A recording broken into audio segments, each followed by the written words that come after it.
сырьем траулер капитан Назер.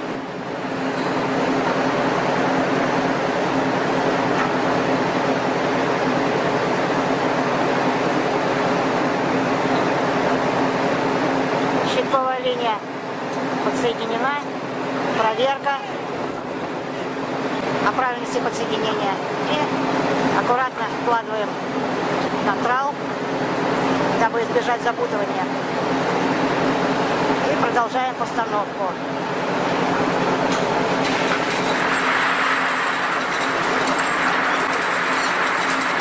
Моряки выбирают верхнюю подпору, чтобы тоже не было случайно каких-нибудь санкционированных западаний канатов и успешной постановки, потому что на промысле каждая минута дорога.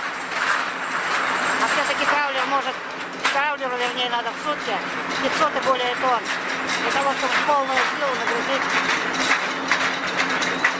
фабрику. Вот обратите внимание, направляющие кольца, да? Вот кажется, элемент такой элементарный, но он очень хорошо помогает при укладке трала.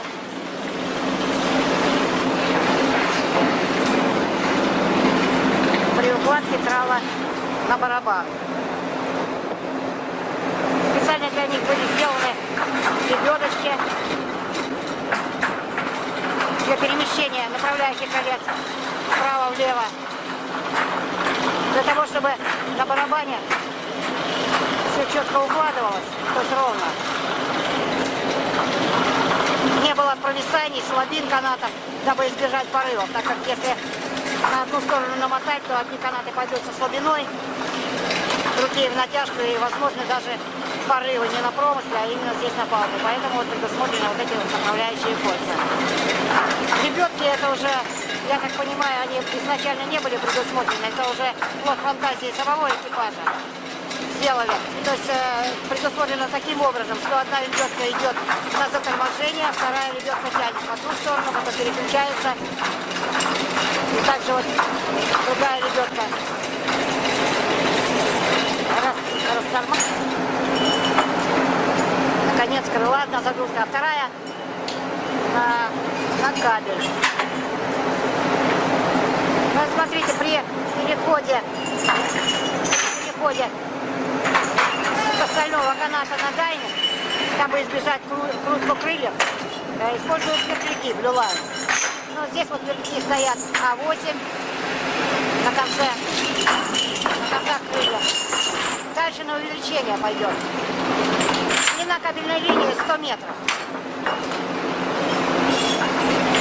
Канат трехпрядный, турбовая.